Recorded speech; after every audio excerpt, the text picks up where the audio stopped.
Hello, welcome to the December 21st, 2021 Club Cubase live stream. I'm going to do a quick audio test and then we will get started. Bear with me just for a second.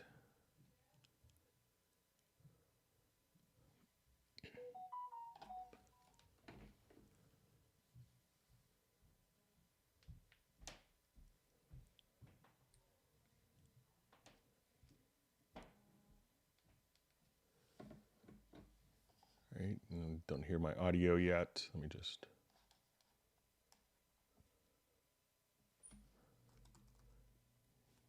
And let's see if we make sure my audio is coming through okay.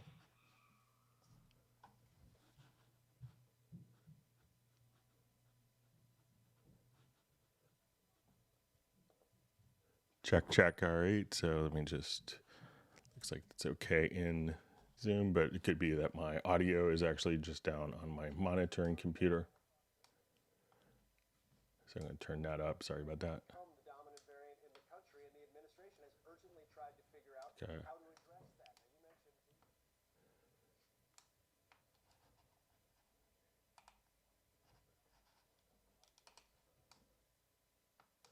All right, just going to do a quick audio test one more time. All right, so sounds like everything is coming through fine on my monitoring computer. Sorry about that. Operator error on my end. My name is Greg Undo. I am the host for the live stream today. If you have not attended a live stream before, how it works is you can submit questions in advance to clubcubase@steinberg.de, or you could simply ask questions in the live chat field. So just going to make sure... and when asking questions, realize that periodically my timeline will get far behind. I'm going to just do a quick refresh here. So if we could try to, as we're asking questions, if we could try to make sure that we actually, when we ask questions, sorry, just getting my chat configured here, but when we ask questions, if we could try to include which version of Cubase you have, which level of Cubase. So if you're running Cubase LE, AI, Elements, Artist, or Pro, if you're running versions 10.5, 10, 11, and which operating system, that information will be helpful. We will be doing a Zoom meetup starting in about 2 hours. I will post the link. Let me see if it, okay. So I'll go ahead and post a link for that, and it's also in the chat for from Friday's live stream. This will be the last live stream of the month with the holidays, and we'll get it started in January. One quick note, the January 7th, where we usually do it on a Friday, we're going to move that to January 6th because there's going to be another Steinberg live stream. So just a heads up with that, but we'll remind people in the new year. Just wanted to give, and we should have all the topics covered in the index. All the topics covered should be done in an index that will be timestamped and pinned to the top of the comments field later tonight.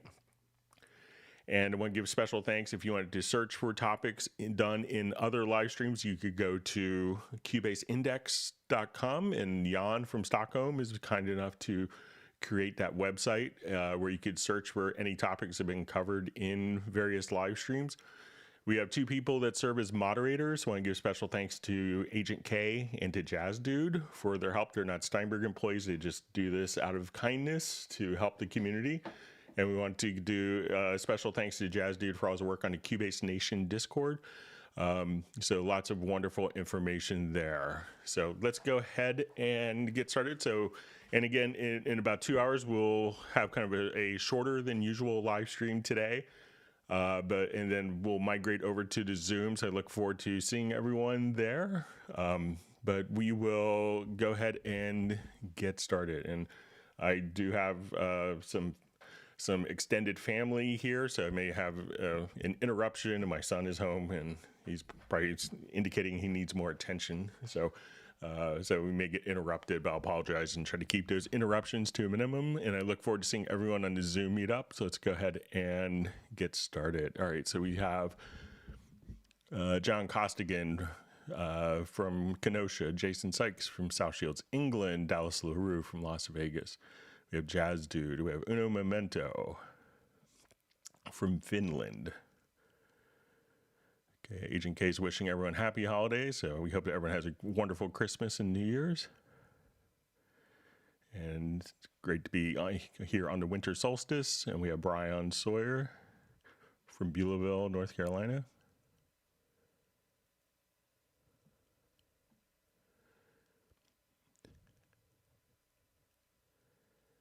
All right, so it seems maybe Brian is diagnosed with COVID-19. We hope you have a speedy recovery and it's a very mild case for you. You'll be in our thoughts. We have Alexander from Moscow. We have Robbie, I think I saw Robbie Bowling on.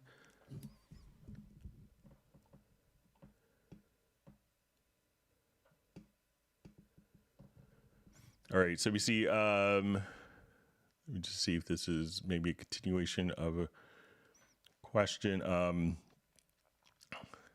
So I just see from Dallas LaRue question. By mistake, I created a folder within a folder. Now I can't figure out how to delete one without deleting the other folder. How do you delete a folder? So what I would do if that was the case, so let me see if I could have it recreated here. And this will be pretty similar on Mac or between Mac and PC, but we'll go to Explorer, or on the Mac, it's called Finder. It's really kind of the same thing, but I will come over here. Let's get to Documents. I'm sure I have within my projects folders within folders. Okay,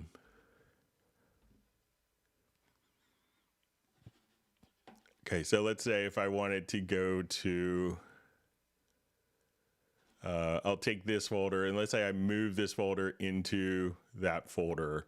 So what I would do, so I have a ruse folder here. I would just simply take this folder that, you know, if you wanted to maintain that folder, just move that folder to a different level. And now I'm just going to move it to like my projects folder. And now when I go to projects, we will see probably just a folder called Ruse. If I did it correctly within the projects, I'll double click here and we'll look. And then our folder Ruse was just kind of came back. So I would just kind of double click here. And if you have a folder within a folder, move that folder to somewhere else, and then you could delete the other folder. So let me know if that helps, Dallas.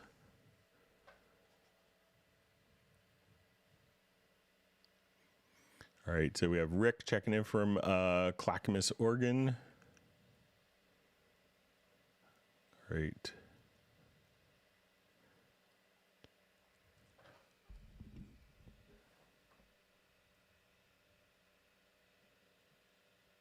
All right, we have Matt Elson wishing everyone happy holidays from London. Thank you, it's very kind.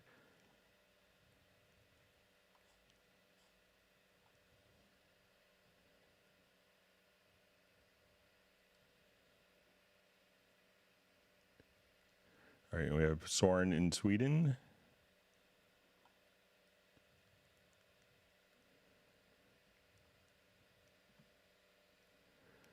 All right, so we have Kevin, who's joining us for his first live stream, says he's considering switching from to Cubase from Reason in Studio One Pro. So I think one of the great things with Cubase is that you could kind of do it all in one program. You won't find the need to, you know, bounce back and forth between multiple programs. But welcome to the live stream. If you have any questions, just let us know.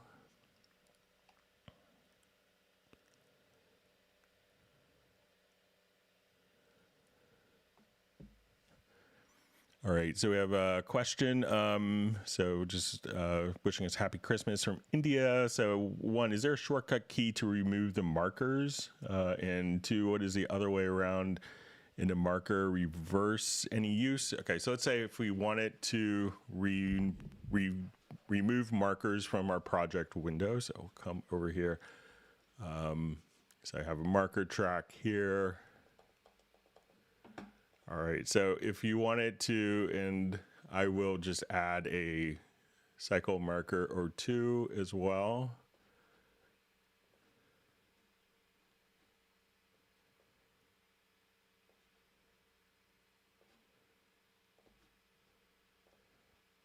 Okay, so now as we do this, we can see cycle markers and stationary markers. I think you could just use the eraser tool to erase if they're selected. Also, let's see if we just hit the delete key, or if we wanted to hit the backspace key as well. I could come here. Let's see if I hit backspace, that could delete them as well.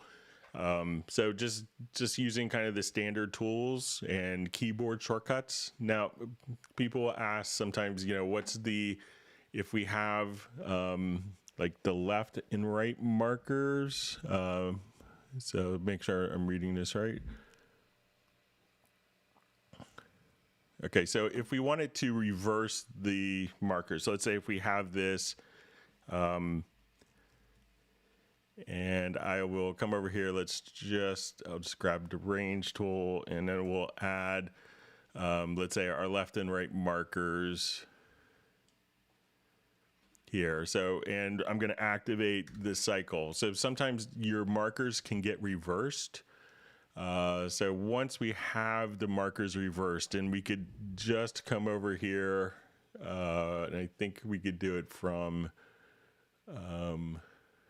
locators. We could exchange the left and right locators. So when we have this, it gets to an orange color, and sometimes people ask what the purpose of that color distinction is. And what it is often is if we are in cycle mode in the transport, where we see this is kind of enabled, we see it turn kind of an orange color. What we could do is just kind of, as we're playing, we could just have that audio skip, and I'll just get my audio interface going so we could all hear. That'd be helpful.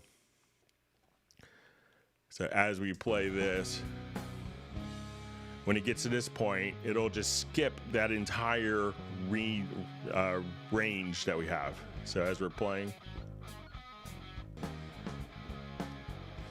So if you wanted to try out just a quick idea with handling different arrangements, if you took this part out and to see how it works within your project, you could just kind of reverse the markers. And again, we could go over here to the transport and go to locators, and you could just, if they are reversed, you want them back, just exchange left and right locator positions, and then you could kind of flip them around. But that's the intention. All right, so we have Michael Teams from Weatherford, Texas on the live stream. So ice cream will start. So he's kind enough to share. All right, we have Michael Pierce checking in from London.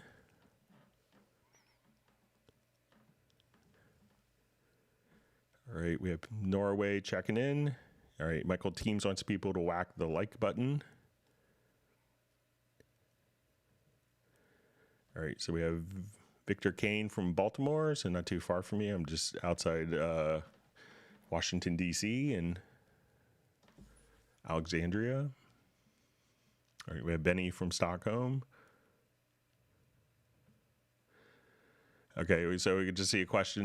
Did you get my email about dB scaling inside frequency 2 in the standard EQ in Cubase Pro 11? So I did, but we'll go ahead and just discuss it now. So I think it's going to be fixed for the dB scaling. So that, if I wanted to come here, we could say, the question was, is there a way to kind of scale the amount of boost or cut visually, I believe, within the standard EQ window? So, we could see 24 dB, and a lot of people may not want to necessarily have a scale, because they may want to have a consistent user interface for the scale. Is something that a lot of people like about having a fixed scale. So, here we could have, plus or minus 30 dB within this, but I don't think that there is a way to actually adjust this scale. In this way, we know kind of exactly visually how much gain or cut you're doing, and it's going to be consistent from track to track regarding this. So, and if you need it, fine control, you could just come over here and be able to adjust the EQ frequencies. And if you wanted to, you know, as we're making adjustments here, you know, we could just kind of, sometimes there's fine control just by holding down like the shift key, but you know, you could make adjustments here, but the scaling isn't going to be altered. So, and a lot of people appreciate that because they know how much, just when they open up the EQ, they know, you know, they have a sense of how much boost or cut is going on in particular tracks.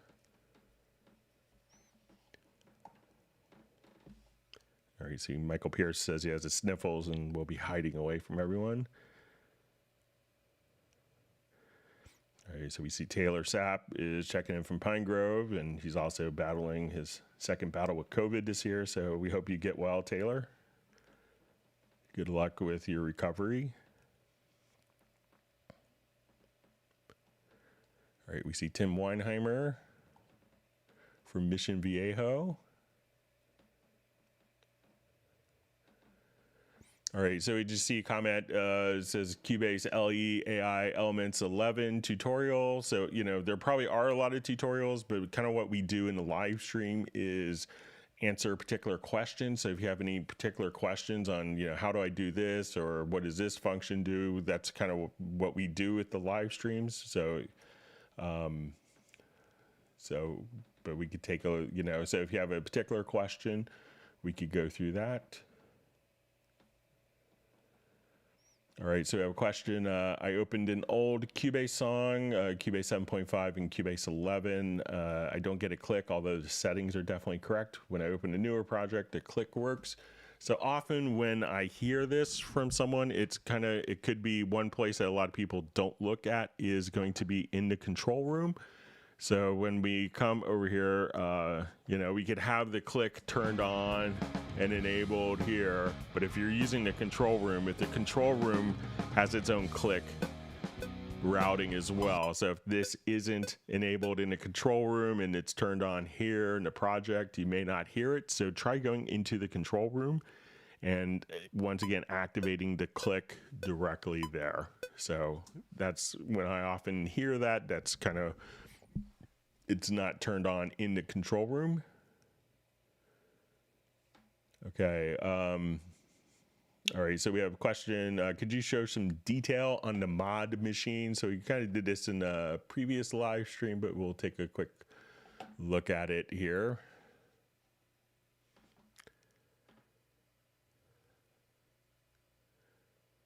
Just find something that, try this, put on some vocals.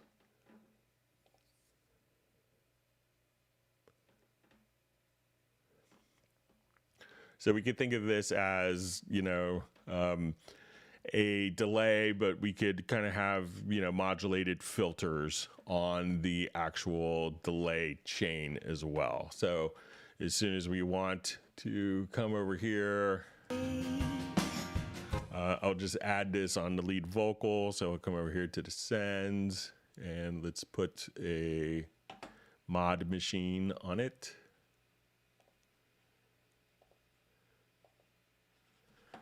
So we'll just make it like maybe a dotted quarter note.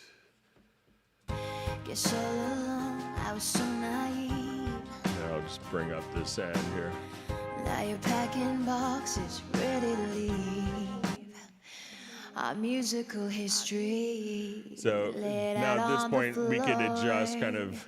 I've got to choose what's mine. So we get here, we could have kind of the modulation within the delay. Cause now you're asking Beatles or Stones. Something about that just sounds And so how you want the Q factor to be. What a stupid way to start a fight. Take the records that you like. Please stop asking Beatles or Stones. So if I want to do maybe like a high pass filter.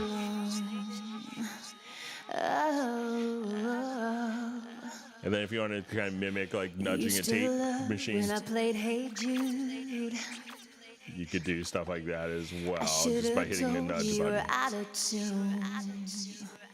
Whatever you did, So we could also just say, okay, let's. up until now. So if we bypass That this. was okay. So again, you have like kind of a standard delay, but then the echoes themselves can be modulated to kind of make more interesting rhythmic effects, and also just go through different filters with that.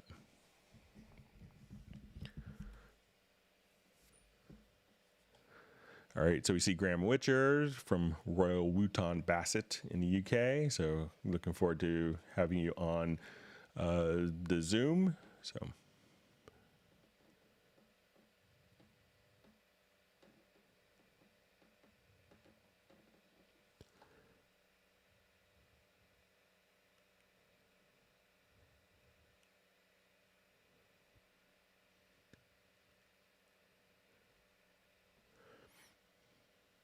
All right.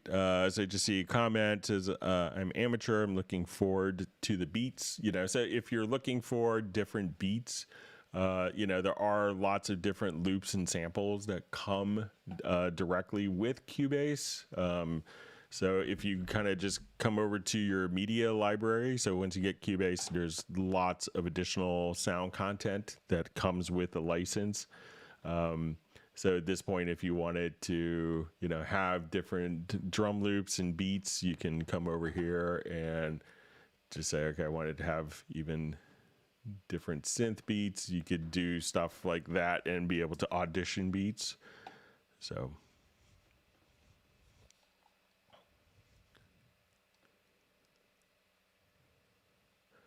Okay, so we have a question from Thermonuclear War. Hi, Greg. One question is, the way you create a bus and 3 other buses from that one, I ask because in older versions that can't do it. So let's say if I wanted to take, we'll just jump back to the other project here. So let's say I want to take all of my drums and we'll feed the drums into a bus. So I'll come here, let's add a effects channel, let's add a group channel to the selected channels. Okay, and I'll activate the project. That would make it go faster. Okay, so now we're gonna add a group channel to the selected channels. So we'll just say group channel. All right, and then if I have my group channel here, I will kind of do that same process. So let's add a group channel to the selected channels.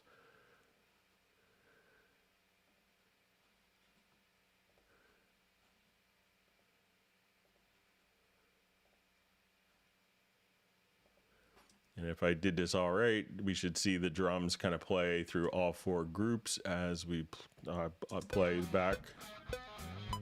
So all of my, so we see the drums are being added to 3 groups. So we have it going through 4 groups there. So let me know if that's what you're looking for, or if I misunderstand. All right.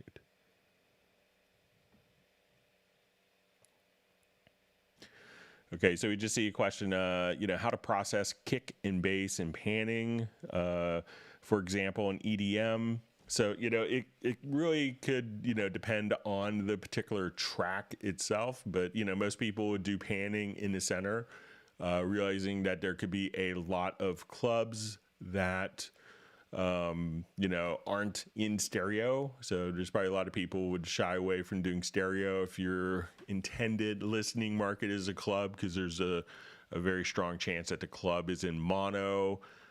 Sometimes it also, you know, you run into situations with like sports, you know, some of our clients would do stuff for sports teams where in the, you know, it's being broadcast as stereo for the broadcast, but in the Coliseum or in the stadium, it's going to be broadcast in mono. So you always, you know, mono compatibility will be like, you know, really essential. But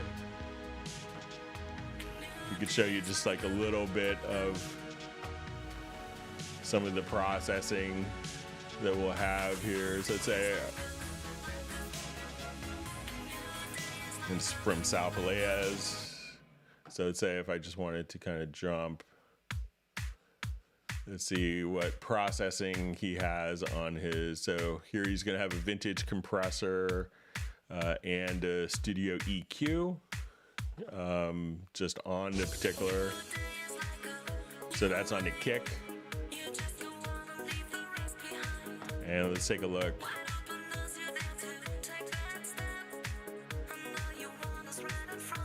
So let's say we'll go to this bass here.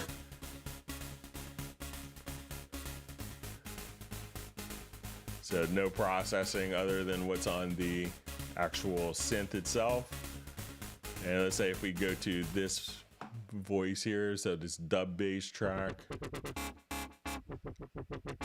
So we have some LFO going on, but no processing. So a lot of times it could be just using the actual instrument and building the sound here. So we have the LFO. You know, sometimes people would choose to do side chaining to make the kick kind of jump out a bit more. So we'll show just an example of how to set up side chaining. This is often critical for doing like synth bass and kick drums together. And the concept is that, you know, as we work with this, we could have two different tracks and one could trigger a compressor on the other track. So let's say in this example, if I wanted the kick to pop out a little more.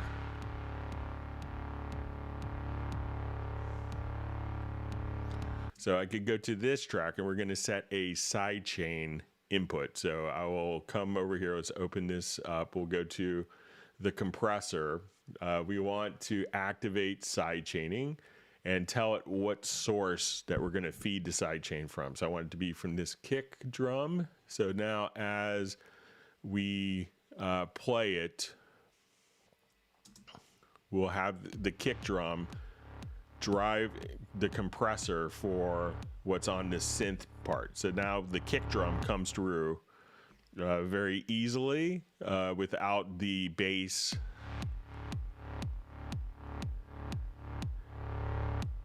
kind of blocking those frequencies, even though they share the same frequency. So you see a lot of side chaining in EDM music. But again, it could really depend how much EQ and what effects you're using based on the actual you know, based on the actual song itself. So every song will be slightly different.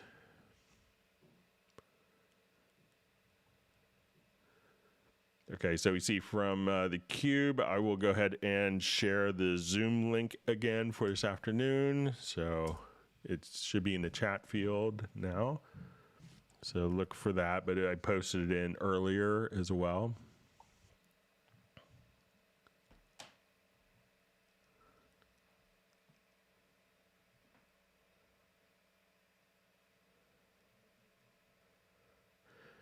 Okay, so we just see a question. Panning disappeared suddenly from some of my tracks and no panner is written. So sometimes what happens, you know, like panning, you know, make sure that when you're doing this, if you're working with group tracks, what happens a lot of times is maybe you add it, you know, this comes up frequently where someone will add a mono group and then kind of like their panning stuff isn't coming through as expected. So make sure if it's being routed through a group that the group itself is not a mono source, because then that would, you know, take your stereo tracks that have panning, and then all of a sudden, if it's going into a mono group, that could kind of, you know, make the stereo panning not make sense.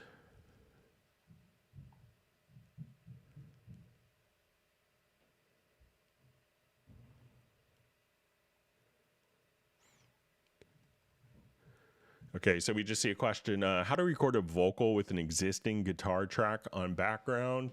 So, you know, once you have a project, you know, so let's say, so we'll just jump back to this project here. You know, you want those to be on different tracks. So let's say at this point, you know, we have guitar. So let's say we have guitars that are recorded.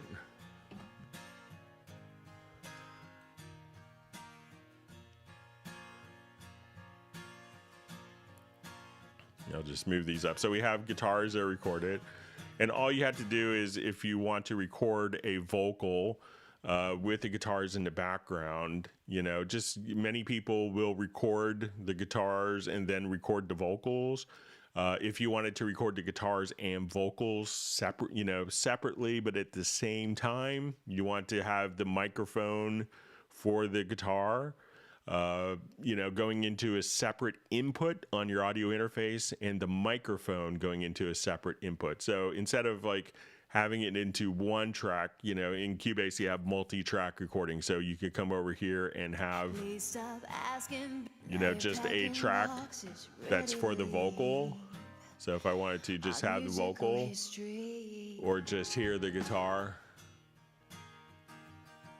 so just record them on different tracks. So, if you have a one-in, interface, record the guitar and then record the vocals. Or if you have like a two-input interface, you could have one microphone on the guitar and set the input for that track, let's say into input 2, and input 1 is a microphone for the voice, and record them on separate tracks. Recording them at the same time, you may hear some of the guitar bleeding through into the vocals, and sometimes that works really well. But if you want to later go and tune the vocals and you have some of the guitar recorded, you may like adjust the pitch of the vocal, and if the guitar is in the background of the vocal, you may move the guitar out of tune, correcting the guitar which was in tune, correcting the vocal that was out of tune. Now the guitar is out of tune. So sometimes people will record on separate tracks separately, to have more isolation in case you need to do editing later in the project.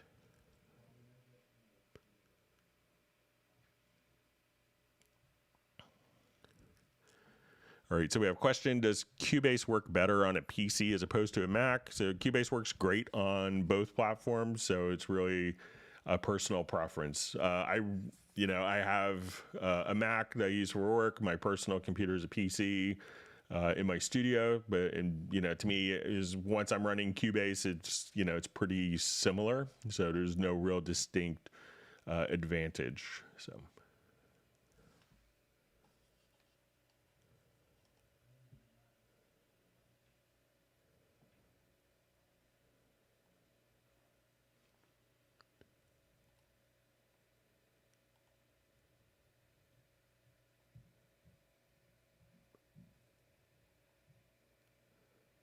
Okay, so just see, I bought a guitar pedal that has MIDI capabilities, and to be able to flip through presets, I have to send program changes from Cubase.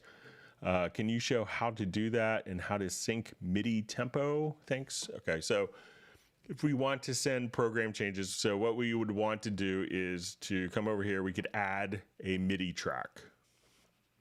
We want to send this MIDI track to the actual connection, and you may have a USB connection for the guitar pedal, or if you have just a MIDI input, you could just define whatever port is going to be set there, whatever MIDI port, whatever MIDI connection is going and being transmitted out to and connected to the device, whether it's a USB device or using like the MIDI out on your UR24C. You want to make sure that it's on the same MIDI channel, and then as you come over here, you'll just see program changes. And at this point, you could just scroll through different program changes, and this would be for the track. And if you wanted to change programs like in the middle, we would double click, so create kind of just an event, like a blank event. We would see where we see velocity here. We want to just set up program change. So at this point we could say, all right, we want that program here. We want it to switch to program 94. We want it to go to program, whatever. So you could just kind of set up different program changes here, so that at particular points it will just switch to different presets within your particular song. So you can say, okay, now I want to, go from this preset, and at this point in the song, send a program change, and the pedal will send that. If also, if the pedal will synchronize to MIDI, MIDI timecode or MIDI clock, we could go to the transport, and you want to go to the synchronization setup under the project synchronization setup. And we want to go to the project synchronization setup. So it may be MIDI clock or MIDI timecode, but we want to, again, activate the port where that guitar pedal is connected to for MIDI communication, and then hit OK. And so you can do it as MIDI clock or MIDI timecode. And then that should allow you to synchronize like delay times with the pedal as well, if it does it.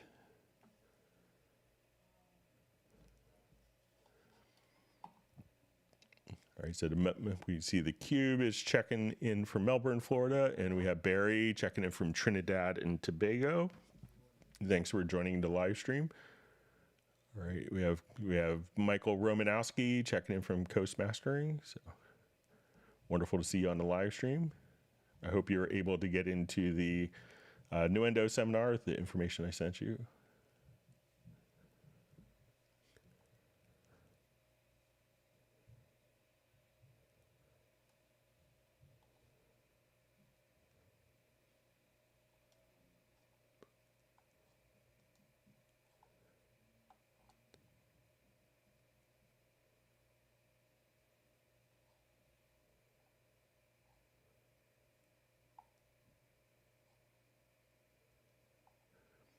Okay, just my...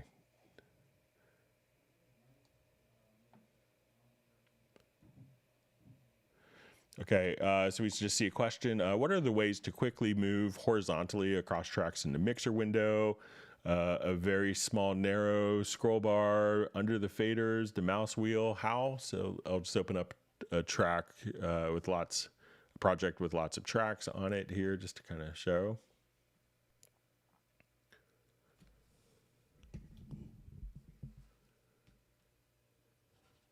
All right, so let's say we have lots of tracks. So if you just kind of, grab this white line, which is pretty easy to grab, you can navigate there. You could also, if you have a track selected, so let's say if I'm here, just using the left and right arrow keys, you could navigate pretty quickly with that. Most people will just hover the mouse here in the center and just use your mouse scroll wheel right there. So just aim below, the tracks are just right, on. If you go in this black area, you don't have to be exactly on it. You could be below it as well.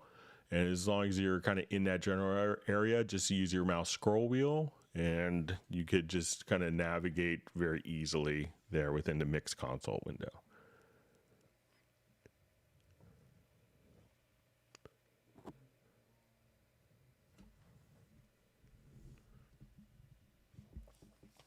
All right, so we have William checking in from Queens, New York. Says, I want to record Hallian audio and have the instrument and effects from Hallian recorded as separate tracks. So the instrument can be recorded dry. Is that possible? All right, so just do a new project here.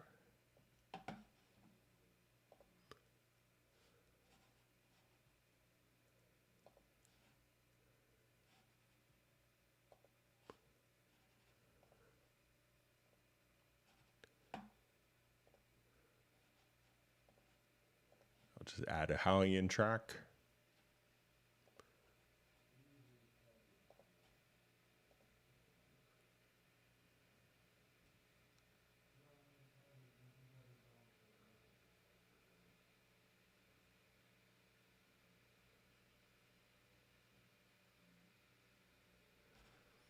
Okay, so let's say now I will just add a brass voicing here. Okay. All right. So the question again is, I want to record the Hallian audio and have the instrument and effects from Hallian recorded on separate tracks. So the instrument can be recorded dry. Is this possible? So let's see if we come here. So if I'm not sure if it's using the instrument sounds in Hallian or not. So let's say I want to come here. So it may not be able to record them separately easily, but you know, what I would do is, let's say if I'm just kind of recording directly in, so say, okay, now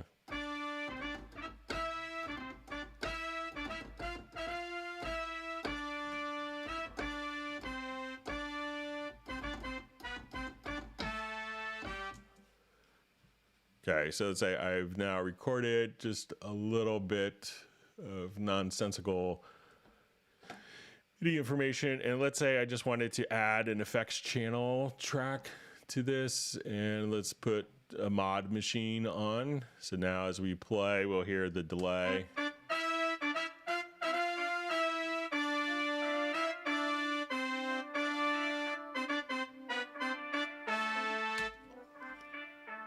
Okay, so let's say now I'm going to add a reverb, so I'll add another effects channel to that track just so we could have different effects on it. So let's add a little bit of reverence. All right, so now as we play, we will have reverb on the sound. Okay, so now I have my one part here that's going through reverb and delay. So if you wanted those to be processed on separate tracks, probably the easiest way to do it is just to, you know, if we come over here, we could do a export audio mixdown, and I'll choose multiple. And I'm gonna just, before I kind of go down this path, I'm just gonna set my left and right locators around the event. But if you wanted the effects to be done independently, so once again, go to File to Export Audio Mixdown. We'll choose multiple. So I wanted the Hallian and its two effects to be recorded separately. So now when I come right over here, I'll just say Export Audio, and at this point we'll say we want to create new audio tracks. So we'll create audio tracks and we'll export.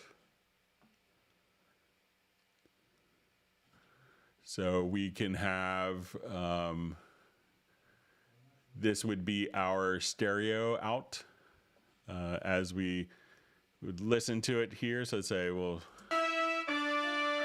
and here's just going to be,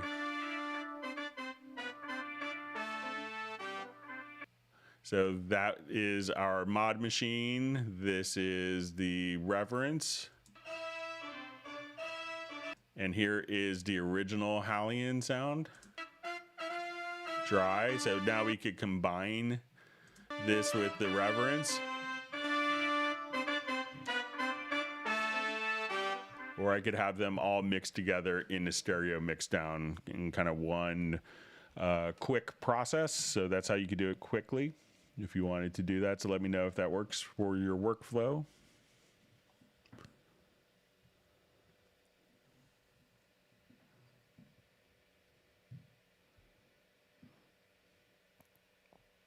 Okay, so I see how to install .rpn data files in Hallian Sonic. It'd be nice if you could show us how to do it. So I'm not sure what an RPN data file is. So if you could let me know kind of what that RPN data file is, I could try to figure it out for you. So if you give a little more information what RPN file, data file is.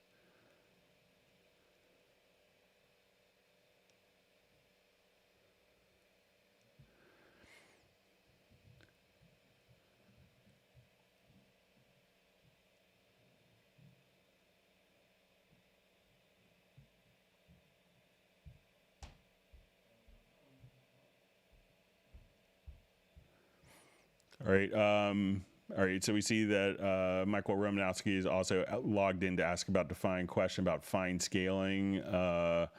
The level and the EQ, et cetera, definitely need fine adjustments. And also another comment, problem with the big scaling is when you are like fine tuning and you booster cut minus, when you booster cut 2 dB, then it's not visible or almost not clear. That's the problem. You know, so if you are doing, let's see if there's, let's take another look. So, so it's one of those, sometimes you want to make sure that you're not EQing with your eyes as well. But, I think it's pretty easy just to, let's say if I'm boosting, let's see if I could put in,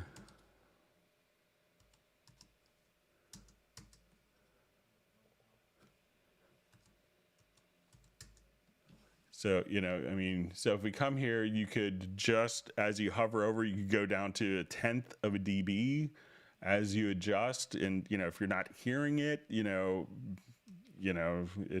let me just see if there's,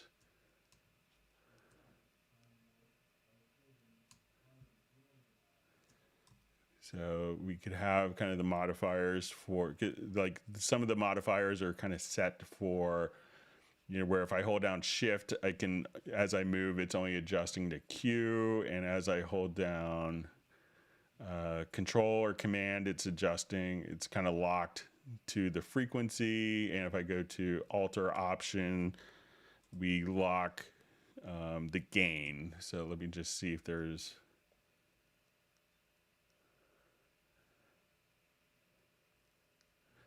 but, if you just come here, you could get, well, maybe it's easier to see visually for fine tuning, but you could, go down to 1/10 of a dB.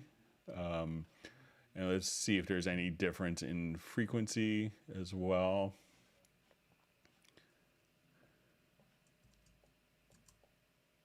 So let's say if we,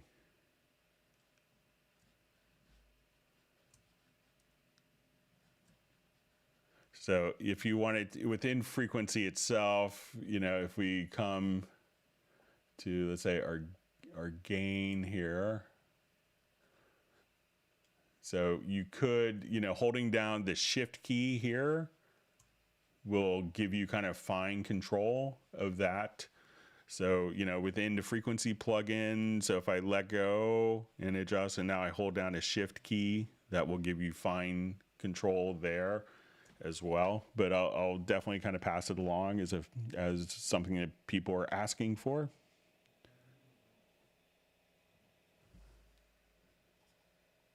And let me just try, if I do this, on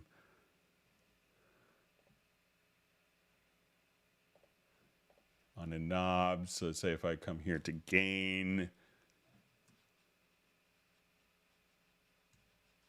So if you're set the EQ here to knobs for the gain, you could hold down the shift key to get fine control. And let's see if you adjust here,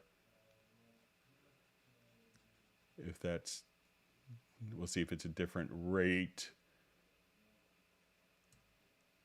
Yeah, so if we come to the knobs and you switch your EQ there, holding down the shift key will give you fine control over, so that's without the shift key held, and now I hold down the shift key and you could get kind of fine control that way. So give that a shot.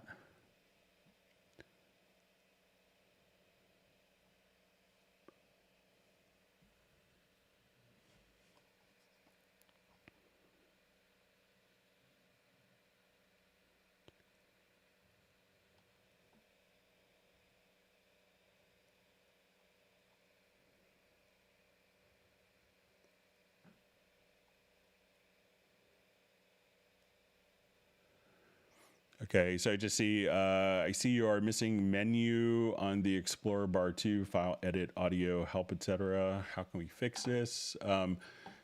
This is just a Mac OS preference. So as soon as I'm in that area, it'll go. So, there is a preference in Mac OS.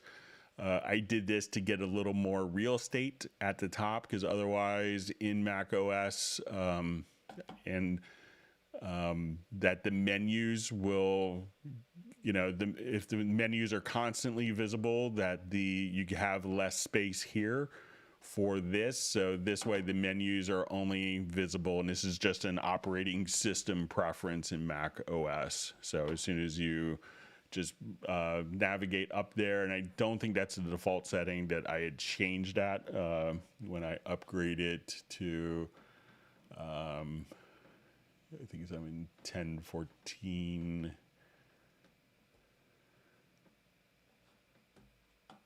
Or I'm sorry, in Big Sur there. So I was on 10.14 before.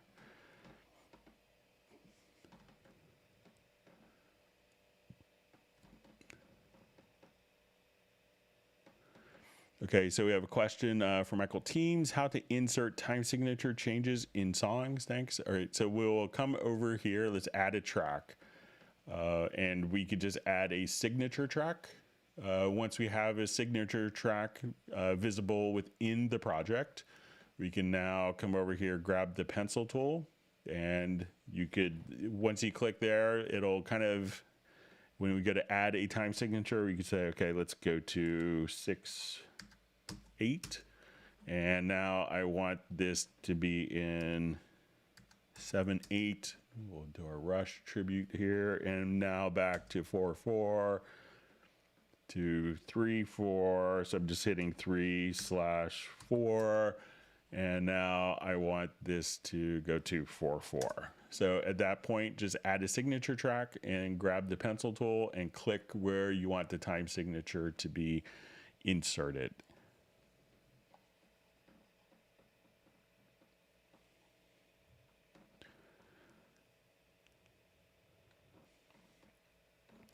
All right, so I just see this is why my question was deleted twicely. So so if you want to ask again, maybe it's one of the moderators had deleted it, but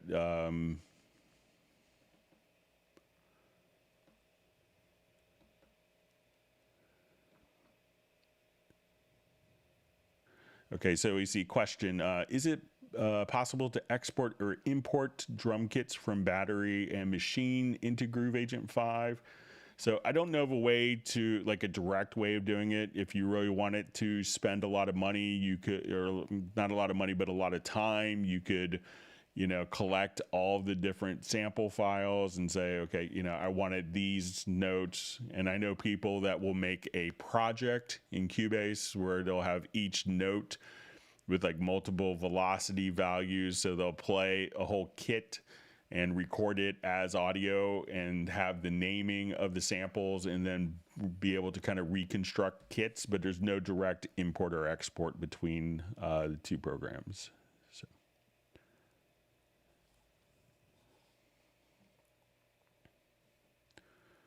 All right, so we see, hello, bro, you will add more than 4 cues in Cubase 12. What about CPU performance in the next Cubase? So, we can't really discuss, features in the Cubase, in Cubase 12 until it's released. So, but, one of the things that Steinberg has mentioned is that it will be native for Mac M1 processors. So if you have an M1 processor, you should see a nice performance increase. But a lot of times performance increases, if people have performance issues and you have a fast computer, it could be, one particular plugin, and, and a lot of times people may run like, one instrument with multiple, with like, 12 different sounds within one virtual instrument. And a lot of instruments will automatically, that instrument's only going to utilize one CPU core. So it could depend on the plugins and instruments specifically that could cause your CPU to get whacked because they don't scale across multiple cores.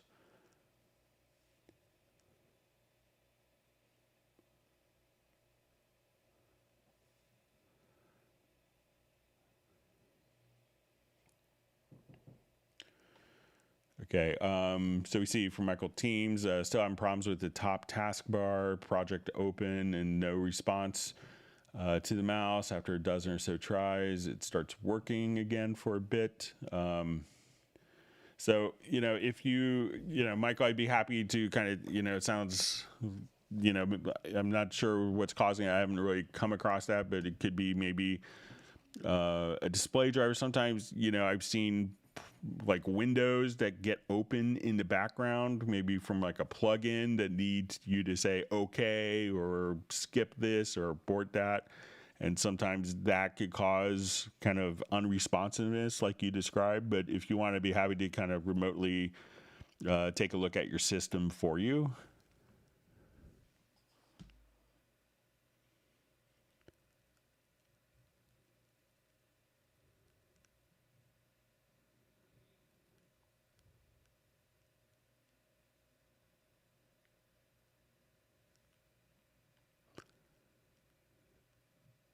All right, so we just see someone asking, what is the name of the singer Andrea on Beatles and Stones? I don't know her last name, but I could maybe find out if you want to email me at clubcubase@steinberg.de. I could check with the songwriter, but I think she's a kind of maybe a demo singer in Nashville or a singer based in Nashville. Okay, so we see a question. Trying to create a macro or logical editor that in one click will glue all audio clips on a track, including fake empty one that I create at start and to bounce and replace. Is it possible?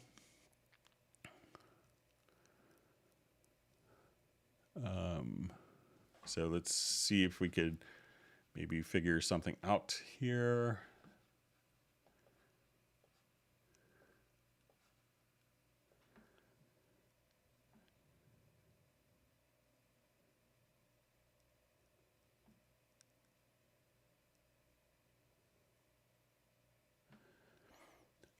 So let's say if we have something like this, I'm just saying glue all audio clips in a track, including.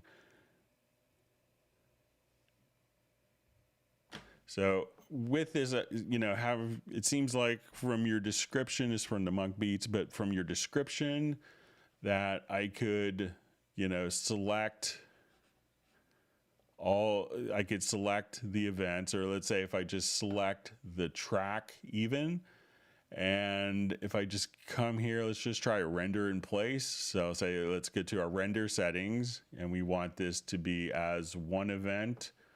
And I can say, okay, if I wanted to disable the source tracks or remove the source tracks, I could just do this. So let's see if this will do exactly what you want. So I'm just going to take that particular track, and we could just render it. And if I don't have it, probably select it, record, enable.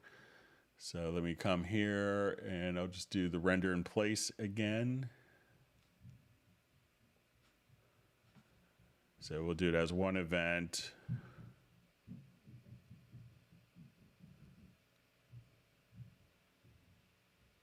And then we could have it all as just one event right there.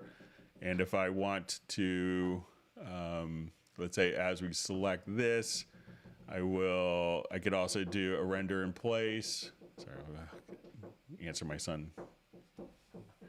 And let's just do this really quickly. So I'm gonna go to edit, to render in place. And if I have the track selected, I could just choose to remove the source tracks and just say render.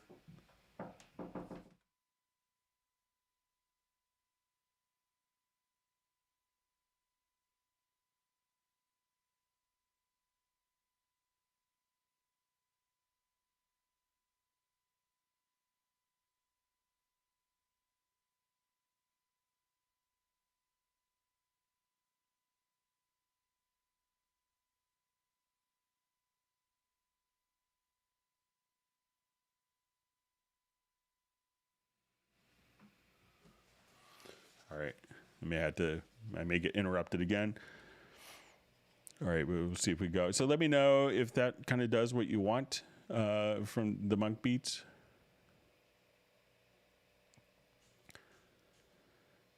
All right, so we see from Coast Mastering, how can you input direct specific values for automation points? Okay.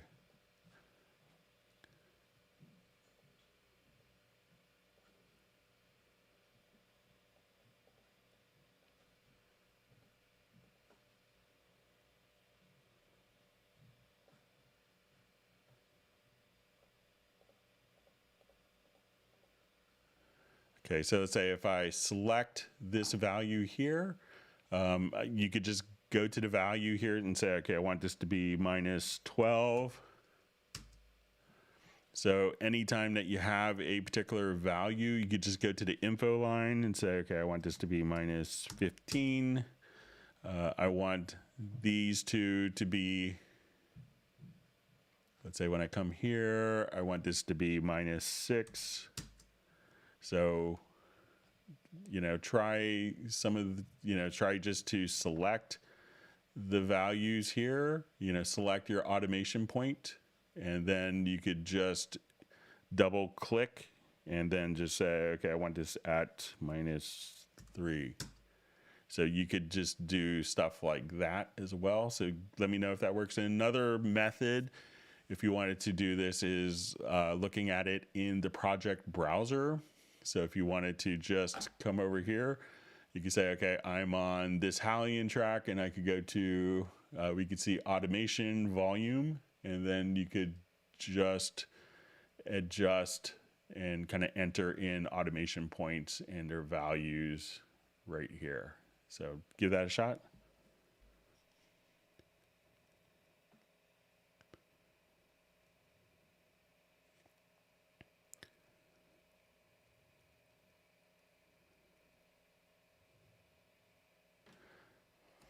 Okay, so we have a question. What's the difference between time linear and bars? And it says bars and bears linear on time, and I think it's bars and beats on time display. So let's take a look, see if we can get it figured out.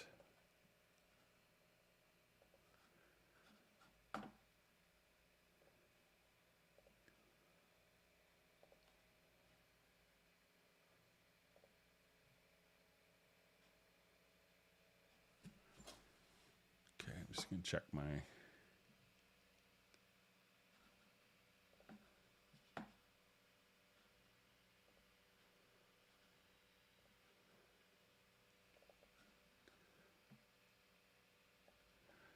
Okay, so let's say, all right, so we have.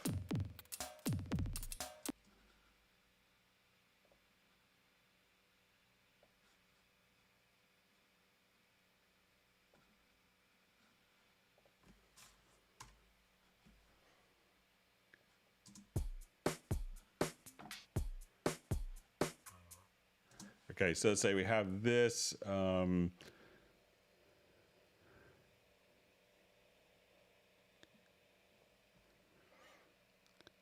Okay, just finding a question. So we have time linear and bars and beats linear on the time display. Okay, so let's say we have time linear here. So let's see if I have this event in, I'll just set this to not be in musical mode.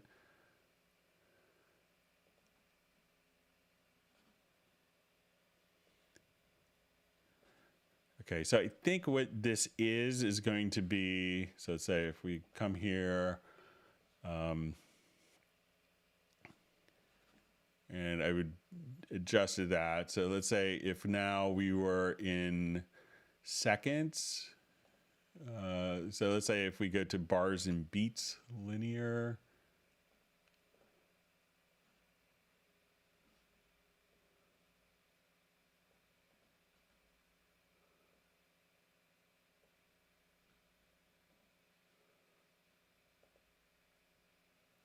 so maybe like if you're in seconds mode, and I could do some more research on this, but I think if you're in seconds mode, you may want it to be time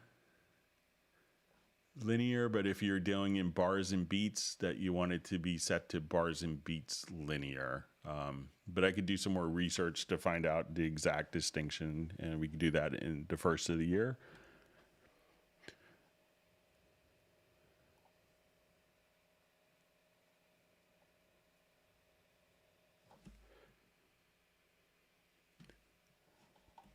All right, and we'll be starting our Zoom meetup in about 50 minutes. Let's see if we get through some more questions. Thanks for all the great questions. If you learned something new, make sure you do hit the like button. All right.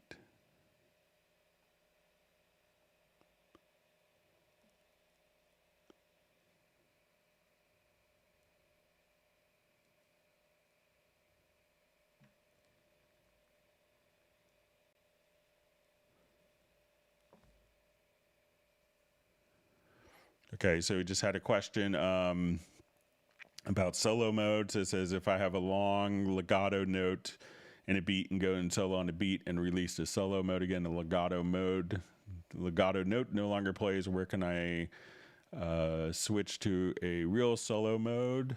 So let's say I'll add an instrument track here.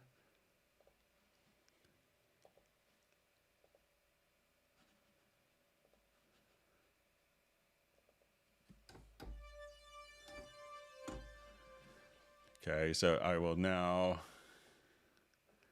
add a instrument part here. Let's say just one long note.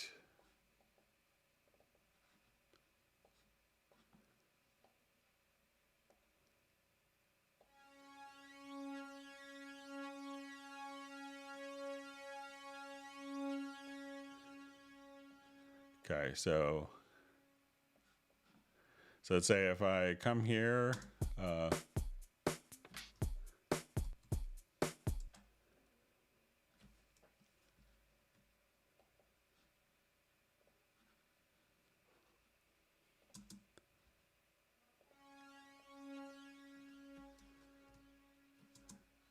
just move all these over bar.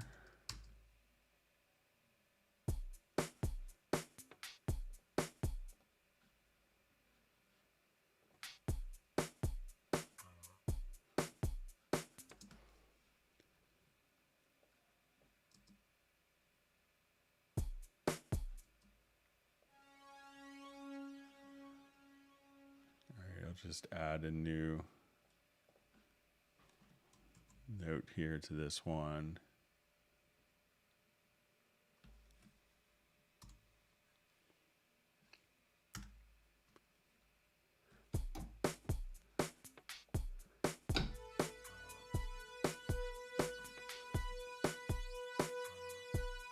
All right, so I'll just do one long note.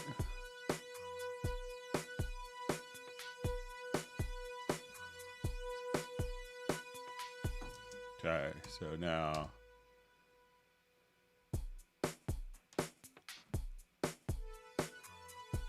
all right, so I solo this.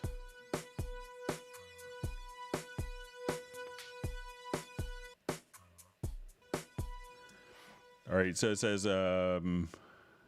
so if I have a long legato note and a beat and go to solo on the beat and release the solo mode again, the legato note no longer plays. Where can I switch to real solo mode? So let's say if I'm doing this and we're playing this, I now hit solo on the beat, and now I unhit solo. The note is still playing for me.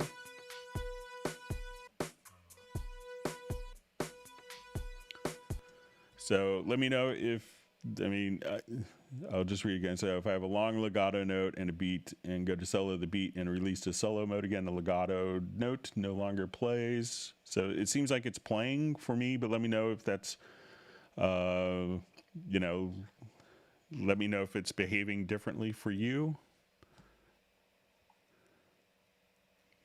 All right, so we just have a question. Is there any plan to add Dolby Atmos to the next Cubase? So again, we can't really discuss what's coming in future versions of Cubase other than what's been announced as a new licensing system and Mac M1 native support.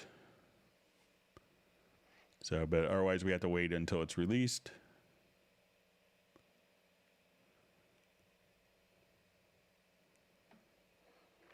Okay, so we just see a question, is there a way to drag and drop a sample from the project to desktop? So generally, so we could drag and drop into the project. There's some elements like MIDI information that goes, but if we drag and drop a sample from the project window into the desktop, we don't know if you actually want to copy it or if you want to move it, and if you want that file to be outside of the project folder.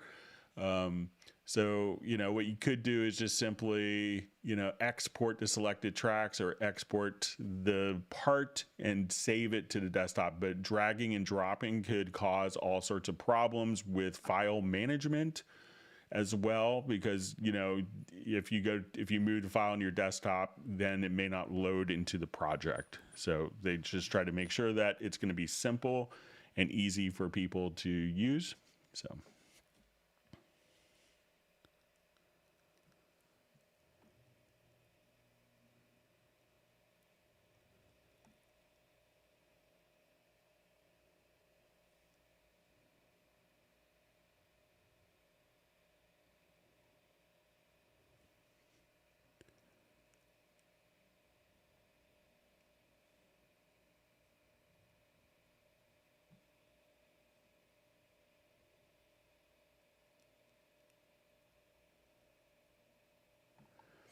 Okay, so we have a question from Oren Bynum. Great to see you on the live stream. Will you show 2 examples of making the players control separate tracks and record something in the chord pads, please? Also, can it be used with quarter 7/11 chords from the MIDI inserts? So, yeah, let me just open up an example here.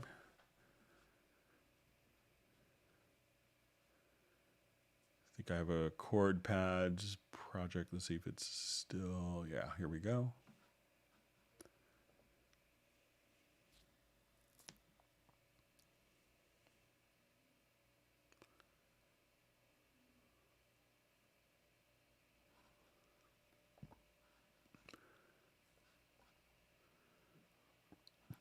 Okay, so let's say I wanted to have a guitar part, so I'll come over here to the chord pads. And I'll get it kind of in, let me switch my,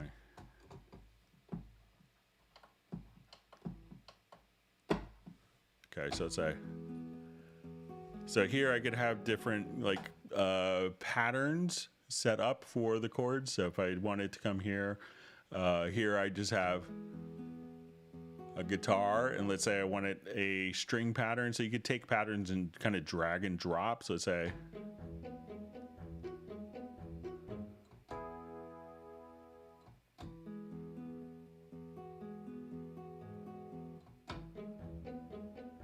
so now I could kind of send MIDI to these 2.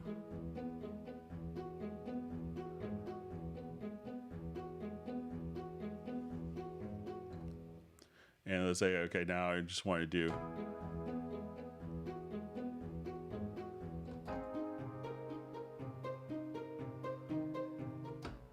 So let's say I will just go ahead and record. So I have chords, like chord pad patterns.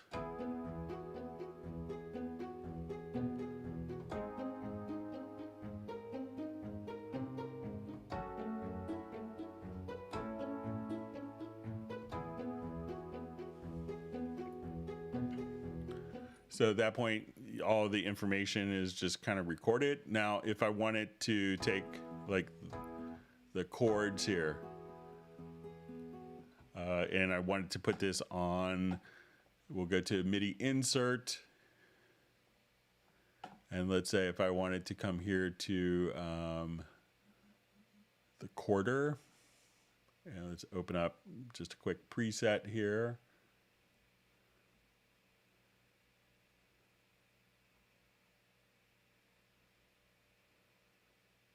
So let's say, okay, we'll do a little. So at this point, I could just, record one single note.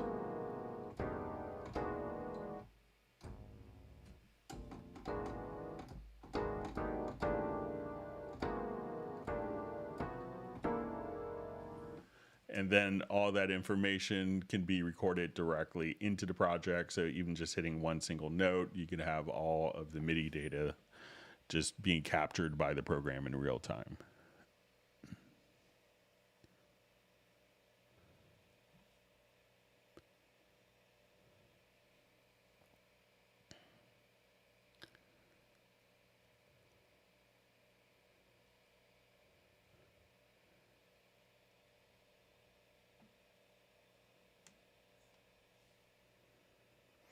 All right, so it just says, I'd like to see an instant sound preview of presets like in Complete Control, or used fast proxy files internally in media browsers. Loading up presets to hear what they sound like is too slow, etc. So I think it's not bad. You know, it really depends on if you're loading up the instrument for the first time, if you're previewing instrument sounds, and how fast that particular instrument sound loads up. So obviously, I think that the Complete Control is kind of designed to work. I don't have one, but you know, it might be an assumption that it's gonna maybe work faster with their own products and not every instrument that's on the market.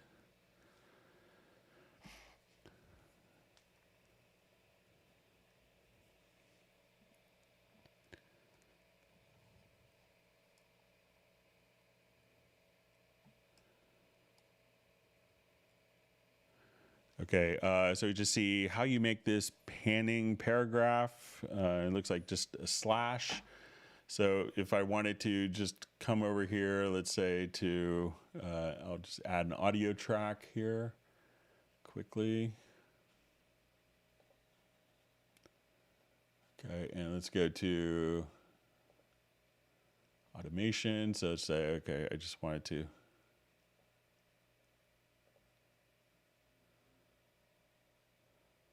So even if I just wanted to come here, I have two pan points. We just set it to pan left and right. So at this point, I could just have that panner. Let's come here to the automation. And I think I could just drag that right down. So, so all you have to do is, you know, if you have 2 points, you know, let's say, okay, you want to pan hard, you know, hard left to hard right, just set the second point, and you could just have that automatically pan accordingly, just like that. So let me know. I'm just kind of seeing it from like ASCII text, but if that's what you want it to do. All right, so we see, Greg, how can engineers get certified in Cubase Pro? So there's not an official certification. There are certified trainers, but not an official certification. So you could reach out to your local Steinberg distributor, and they could give you information on how to become a certified trainer. It's often kind of just doing some tutorials, and they will kind of check out, like, you know, if you're teaching and stuff like that. So.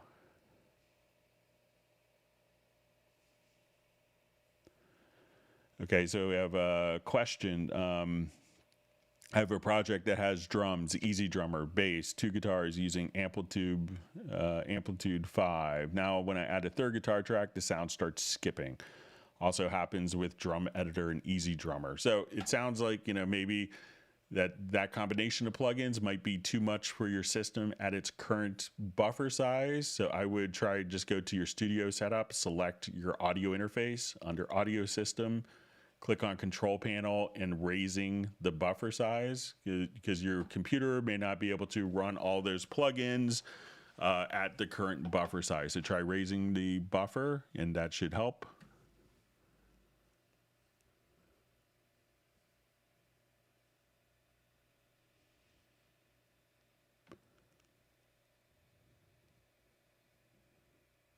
Okay, so we have a question from Jay.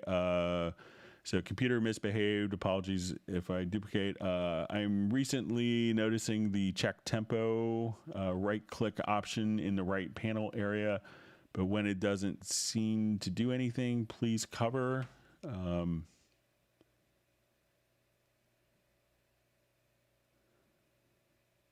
Okay, so let's say.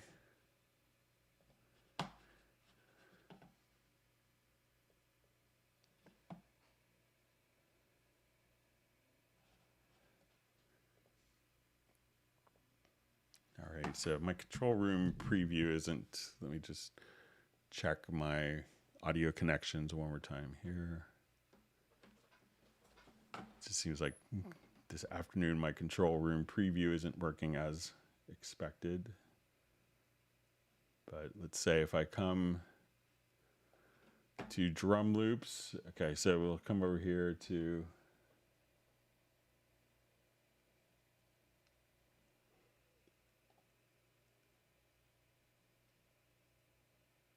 okay, so if we right click here,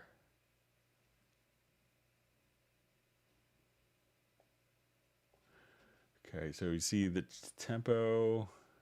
All right, so let's say if I'm here. So I think what that might be is like it may try to do, I could read up on this. I haven't experimented with this, but it could be like, you know, if there is a tempo stamp or not, because sometimes if there is tempo metadata in the file, sometimes, you know, a lot of times it's seen directly here, like in the name, and Cubase could figure out what the tempo is from the name of the file. Sometimes if it doesn't do that, the check tempo may be looking, sometimes there's additional metadata within the WAV file itself that could have the tempo metadata. So if it's not being read here, that maybe it would search into the additional metadata for the tempo value. So I think that's what it does, but I could experiment and check it out.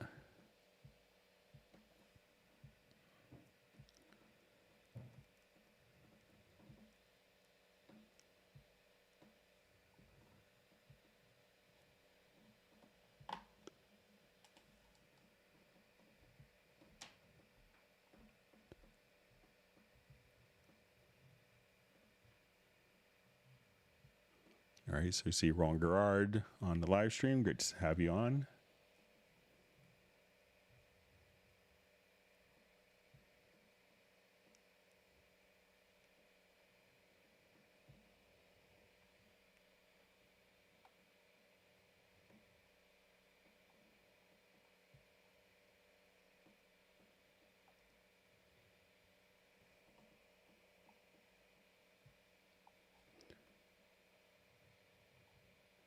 Okay, my chat discussion jumped on me. Sorry about that.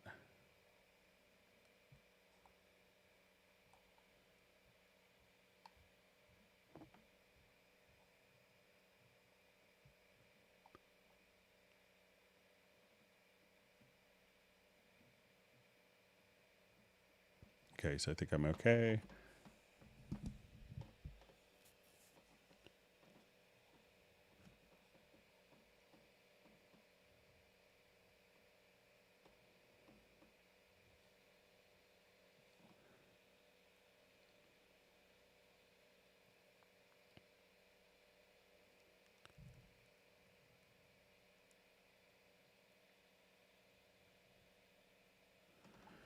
All right, so I just see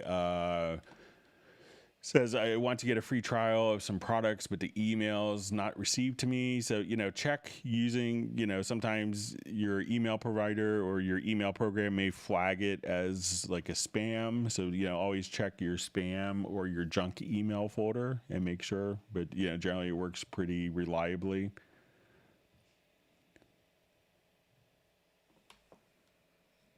All right.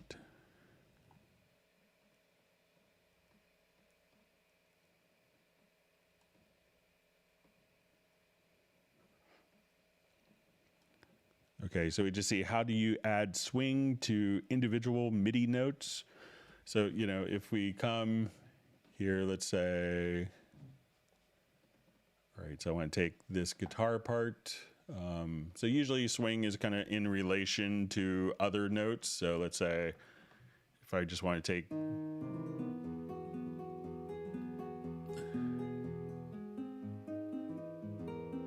so let's say if I just wanted to add kind of swing to this, you know, we could go like once we're in the editor, you know, if you go to the quantize, you could just come right over here and, you'll see, kind of the swing feel. So let me just,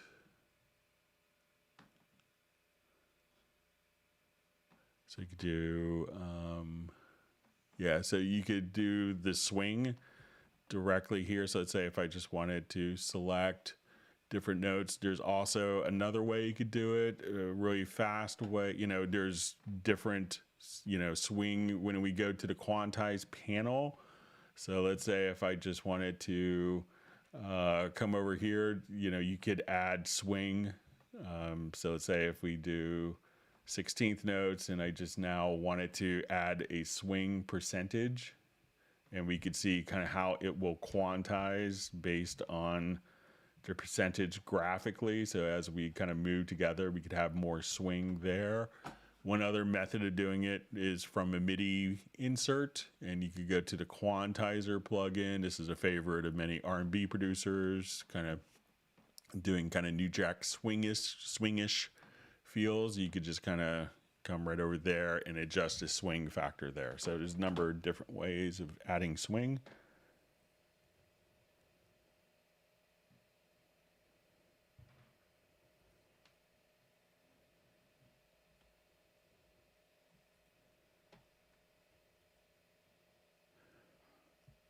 All right, so we're just saying kind of follow up to the emails as I try to get the free lo-fi piano, but no emails, even in junk box.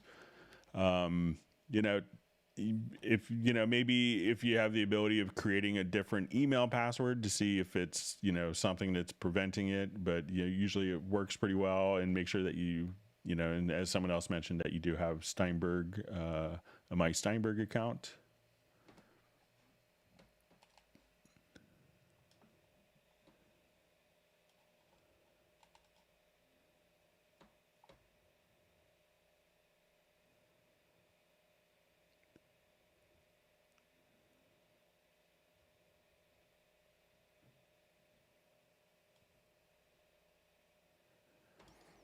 All right.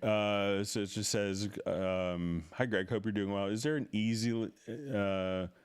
a way to easily convert a track configuration mono into configuration stereo? I'm using Cubase Artist 11. So you can kind of pick whether you're going to be running, what your channel configuration is from the start is always good. But if you don't, let's say if we have a mono track, and if you wanted to do this for different sources, like, if you wanted to put a stereo effect on, simply use a send effect for that, or you could send it, add a group channel and add if you have a mono track, just send it to a group channel and you could place it right underneath, and then you could do all of your stereo processing there.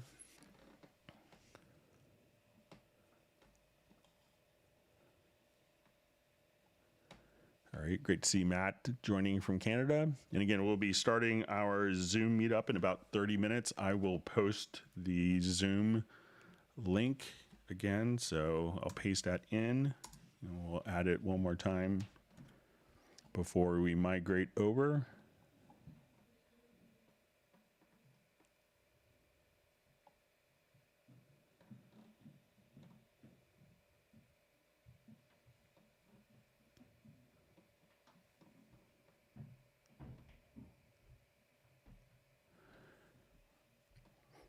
All right, so we see, is it possible to make a groove loop in Groove Agent SE5? So Groove Agent SE5 doesn't have an internal sequencer. So if, let's say we open up Groove Agent SE,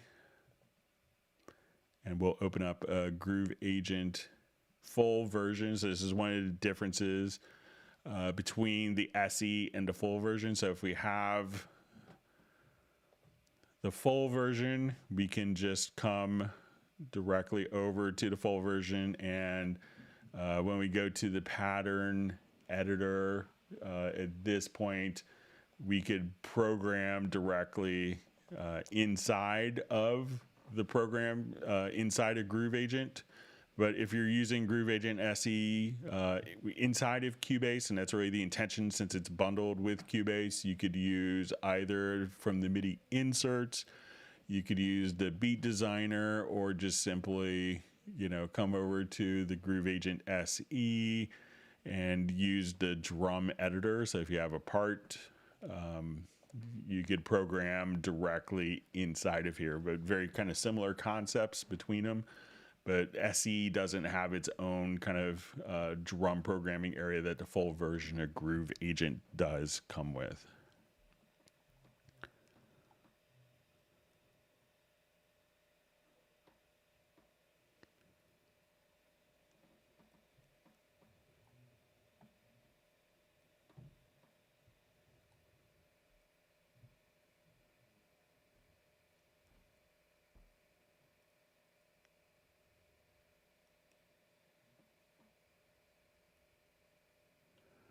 Okay, John Costigan wants people to hit the thumbs up button.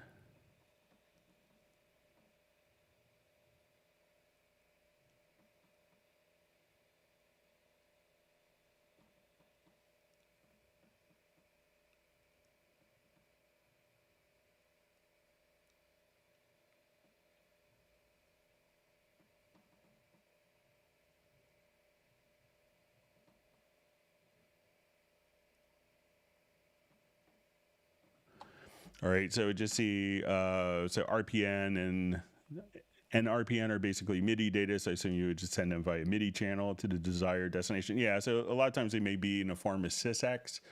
So I know NRPN, you know, the non-registered parameters, but, you know, so one of the things to do if you're doing that is go to the MIDI filter and make sure if you wanted to do that, you may have to just uncheck filtering SysX on through or record data. So.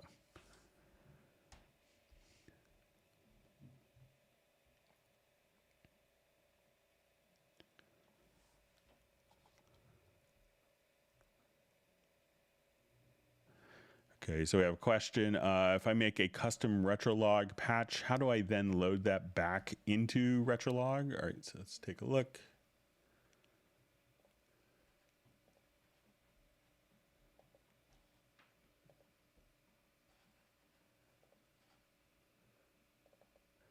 Okay, so let's say.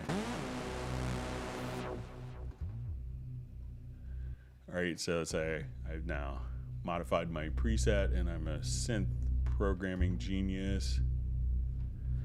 Okay, so we will come over here and just go to save. So just come over here, we'll save the preset. So we'll just call this December 21st. Okay, we'll hit OK. So now I'll just take it over here. So when we do this, we could also just, all right, so let's see if we just,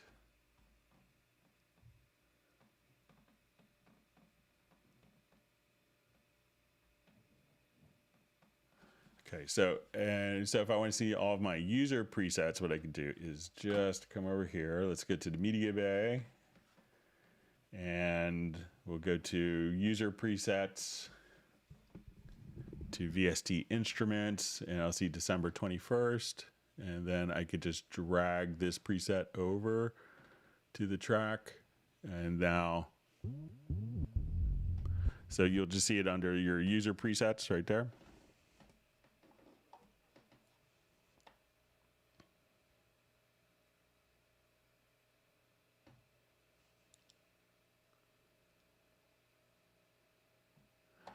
Okay, so we have a question. Is it true that you won't need a dongle key after the new year, and will more licenses for Cubase? So Steinberg has announced a new license management system that will start with Dorco 4, followed by Cubase 12.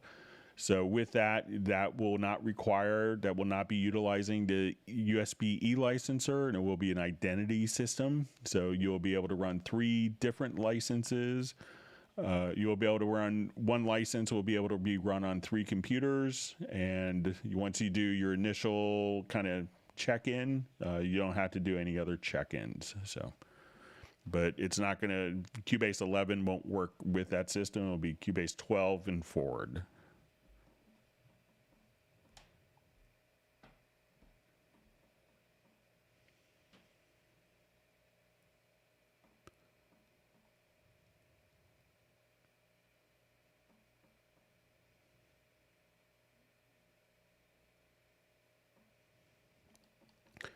Okay, so I just see in Very Audio, I'm getting a lot of artifacts, even when just lowering or raising by one key. Anything else I could do about that? So within Very Audio, what I would do is, if you're getting artifacts, is maybe as you're doing it, try to make sure that, you could also look at adjusting deformant. So let's say if I wanted to come here, we'll go to Very Audio. Let's come over to our Very Audio here. So let's say, okay, we'll just listen. Gonna roll, and I'm gone, hit the road. So let's say I move this up here, just so as we kind of just play back, let me just. Gonna rock, gonna roll. We got. So, but check if you go to the extended controls. So you'll see this little smart controls in the Very Audio tab. Instead of default, try all smart controls. And then if you go to the the left-hand corner bottom, you'll see formant shifting. So try to adjust the formants as you're doing that, and that could help. But generally you could go, pretty far without, without artifacts and stuff. Sometimes having higher sample rates gives more information to work with as well.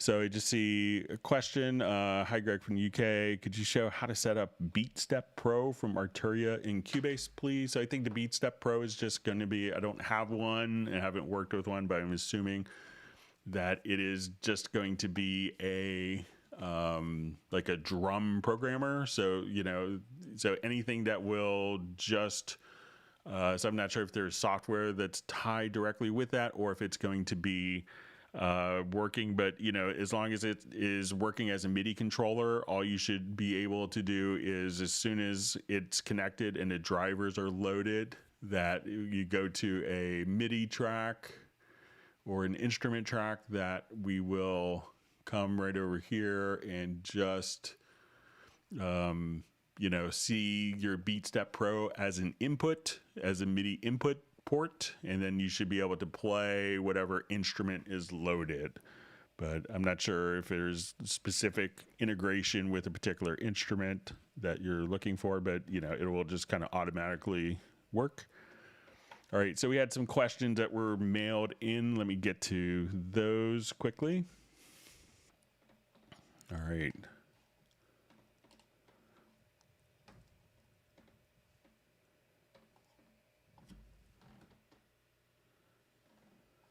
Okay, so I think we did solo mode already. All right, so we see Cubase offers the function that you can change parameters in the mixer with the mouse wheel. That's basically nice. Unfortunately, there is a risk of inadvertently changing values at work.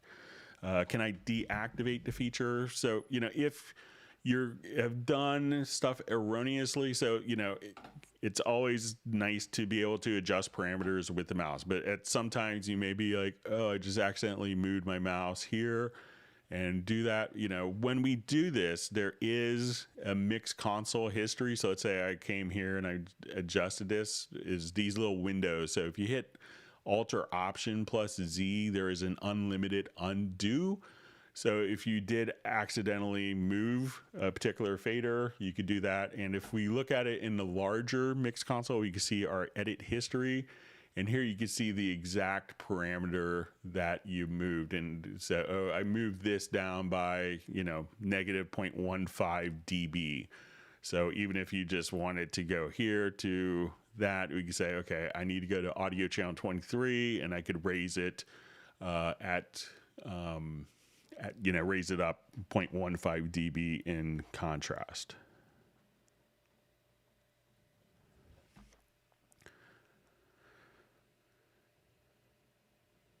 Okay, so we just see a question. Is there a simple, uncomplicated, above all working way to quickly select the top or bottom notes of a chord progression in a piano roll, even if the chords consist of different numbers of notes?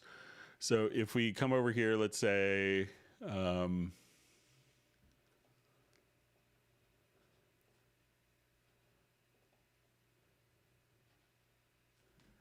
I'll just add some quick chords in.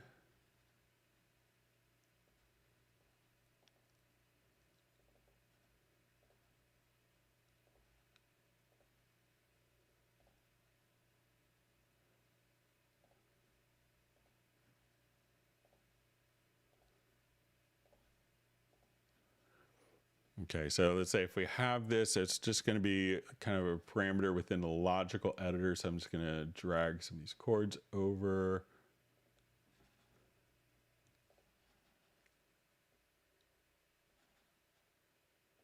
Let me just...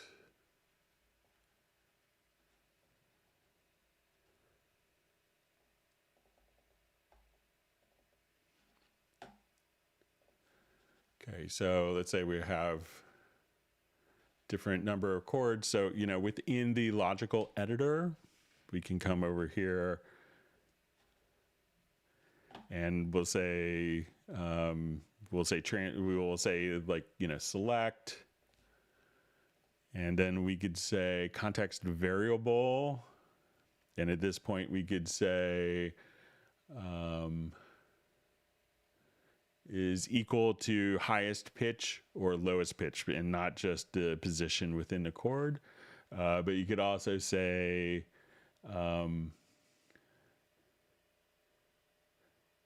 so you could say highest in chord of at least end notes or lowest end chord. So at that point, just try setting the context variable equal to highest note in chord, lowest note in chord, and then you could say at least 3 notes or whatever. So you could use that right there.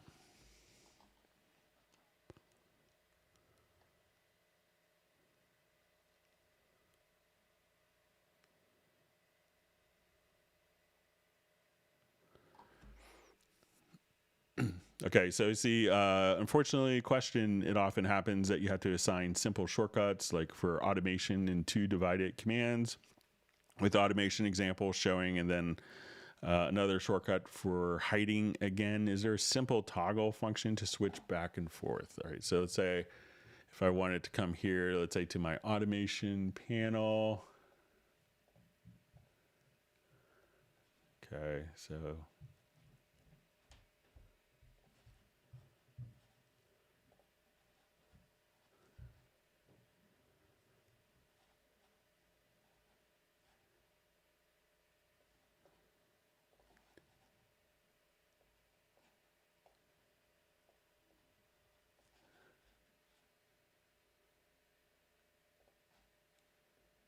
okay, so say if I just wanted to come here, let's look into key commands.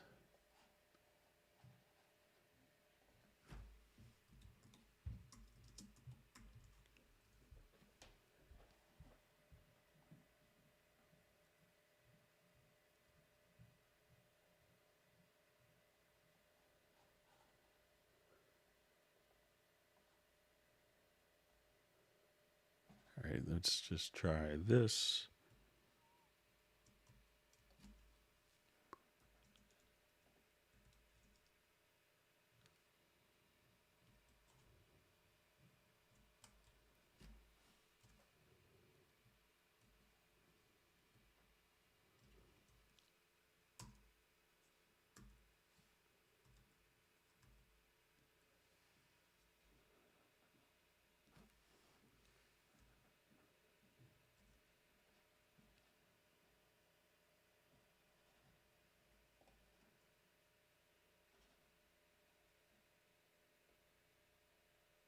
All right, hang on, my OBS is acting up.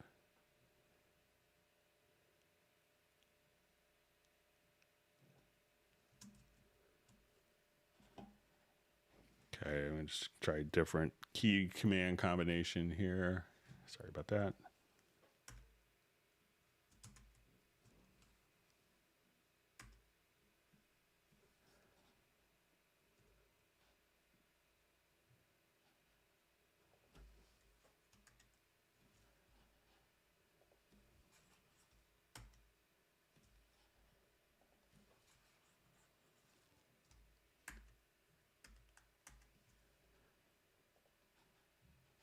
right, so let's say if I come here, let me just try key command again.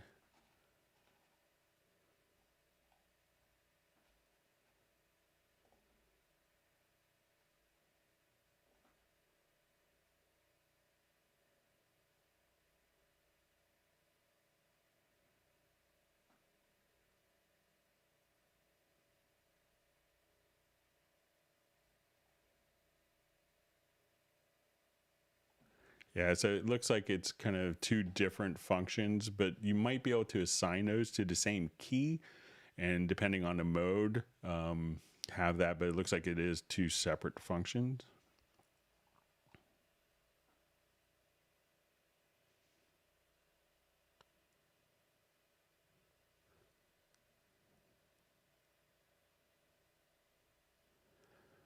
Okay, so it says,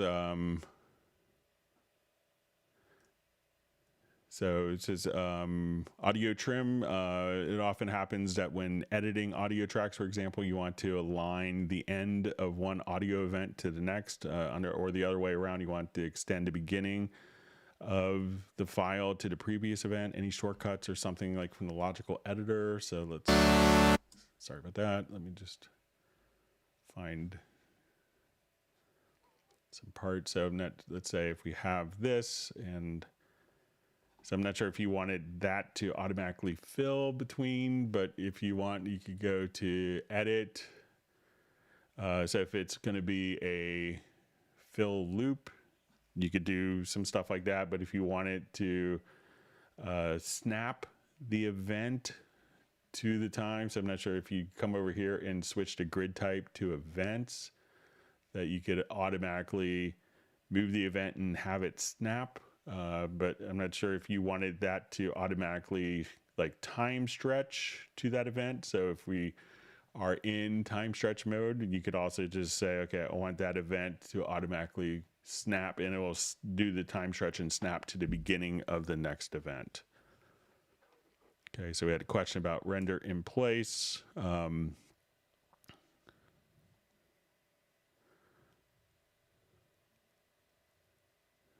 Okay, so it says, with the render in place function, I'm looking in vain for a function that when using, i.e. reverbs or delays, the tool automatically makes the length exactly as long as the new event will be after the effect has been added. All right, so let's say if I want to take this part here, and I just want it to take this. So let's say I'll just solo this vocal part here.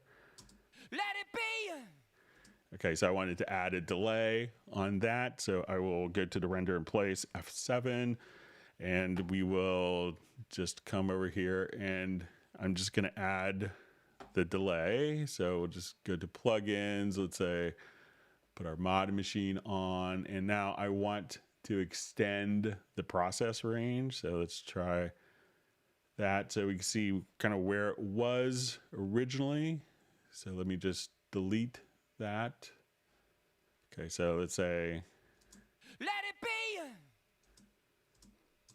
Okay, so we're going to be right here. So I'll just add, let's say mono delay. We'll make it half note delay.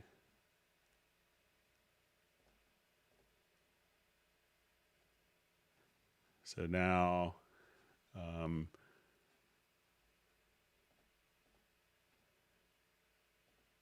as we do that, we can just kind of,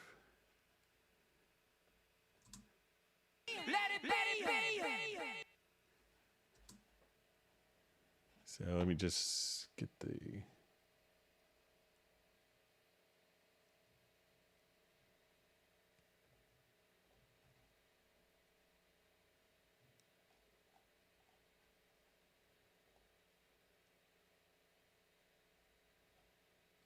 okay, so as soon as I come over here, I'll just delete that. So let's say I'm just going to truncate this here.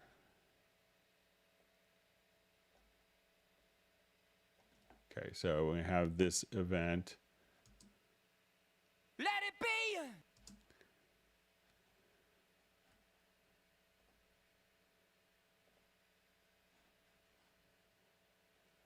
right.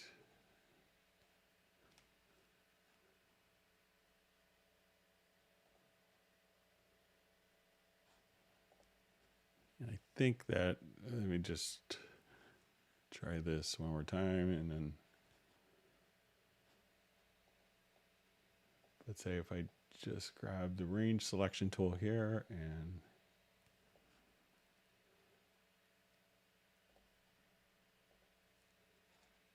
so if you kind of just do like with the range selection tool, then you could accomplish that.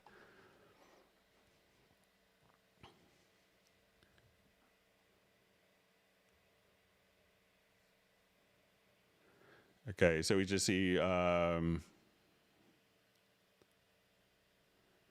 so we just kind of covered the next one.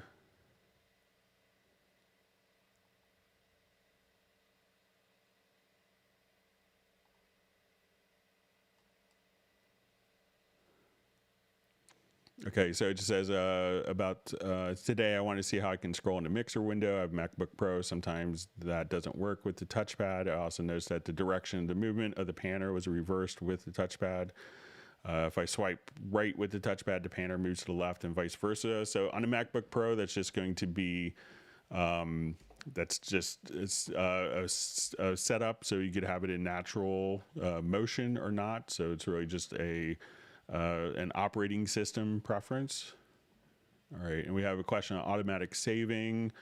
Says Cubase has a great feature that you can have backups created automatically. Unfortunately, Cubase performance is impaired every time it will do the autosave. So sometimes while saving, I get the spinning wheel. So it can really depend on how big your project is. So if you're, and your plugins, so plugins being used have a big impact on autosave. So it could be like sampler plugins that are causing problems. All right. So we have a question. Thanks for the video. Let's see how we're doing on time. We have a couple minutes left before we migrate over to Zoom. So when I double click on a file in the media bay, it adds a new audio track. This new track appears below all the other audio tracks in the project window. However, I want the new track to appear beneath the selected track. The same applies for creating sampler tracks. So if you have an audio file here and you wanted it to be directly here, so one is just to add an audio track and it will add it directly below. But you could also, if you're just doing this for loops or sampler tracks, if instead of double clicking, it's just drag the audio loop wherever you want it to be, and then that will see this little green line appear, and then you could just add that particular track, that audio file into anywhere. Double clicking will place it at the bottom, so just drag it over. Okay, so we had a question. Is there a way to drag a crossfade between two events by mouse and not nudging it with the nudge buttons? Not the way it just jumps to desired location when dragged, the crossfade to, but slides smoothly where you can see the crossfading waveforms of two events. All right, so let's blow this up and say we'll do a quick crossfade between the two events. So I'll come over here and just hit X. So, as soon as we're here, and it's done a crossfade, we could just see the crossfade and we could position the crossfade. But if you go to the crossfade editor, you could also, adjust, but, it's easy enough just to kind of adjust the crossfades. And if you don't want that to snap, if you could just freely move your crossfade and extend and move your crossfades very simply like that. All right. And we also had kind of a follow-up from the last email where someone had sent a video in another program. You could adjust the clip gain like this. And in the video that was sent, it was kind of the same, I would say the same exact function, but if we go to select the event and we go to the volume window here, we could adjust the clip gain directly there. So it's the same exact thing that we showed last week where we could see all of the data graphically. We could do that, but you could also just go to the volume control directly here, and that's the same way as was shown in the video that was sent as a reference. Okay,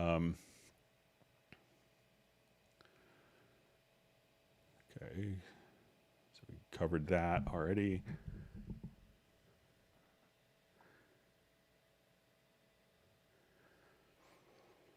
All right, so we see, it says I have a touchscreen in Software Sherlock where I can control all my parameters, plugins, shortcuts, etc. When I have a master template, I must locate some address to the mixing numbers. Logical, this is done through a generic remote setup. The problem is if you have a master, let's say with the stereo out and all your master plugins, then at that moment you add another track like percussion or whatever, the device name in the generic remote changes also. So let's say I add 5 extra tracks and then it's like shifts 5 tracks further and the controls on my generic remote are triggering the wrong stuff, not just on my stereo track. Hope you understand what I mean. So yeah, I understand like as you do this. So, you know, if you're working with a setup like that, is probably the best solution is just to have, you know, to work from a template and give yourself extra tracks within the template so that you have a lot of tracks, because it will be assigned to the mixer position. And if you add other tracks, those controls can be shifted. Hopefully we'll see some changes with that. I know it's been addressed and commented on before. Okay, so we have a question. I have accidentally moved an audio MIDI event. Can I somehow get it to the right place again? So if it's an audio event that was recorded directly into the program, many times what you could do is just come over here and say, okay, I want to move to origin, and that would automatically move the audio file that was recorded. So let's say if I move this audio file and I have that selected, we can go to edit and then move to origin, and that would automatically place it right back. So I don't think that the MIDI information will do that, but audio files can automatically be carried over and moved to their origin position. All right, so with that, we're just right at about time for our Zoom meetup. So let me paste the link again and I'll start the Zoom meeting. So bear with me just for a second.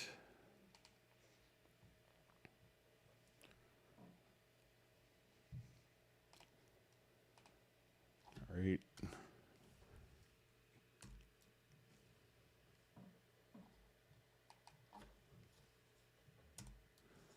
Okay, and then I'm going to start the Zoom meetup, and I need to check on something with my son really quickly.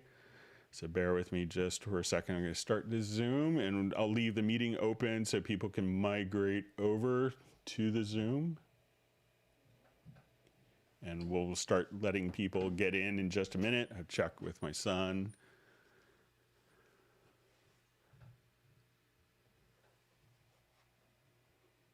And then I'll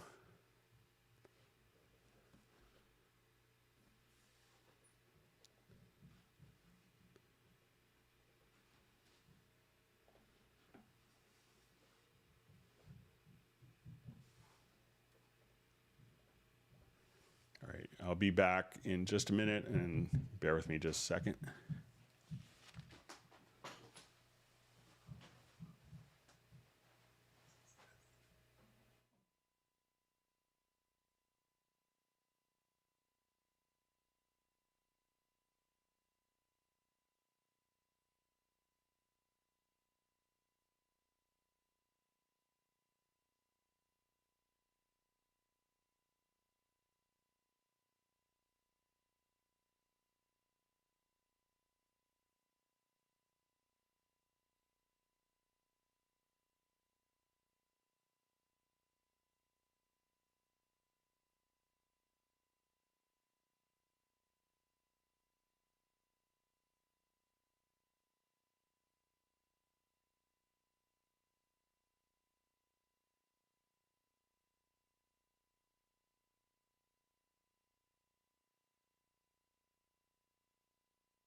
right. So I'm going to go ahead and end the Cubase meeting.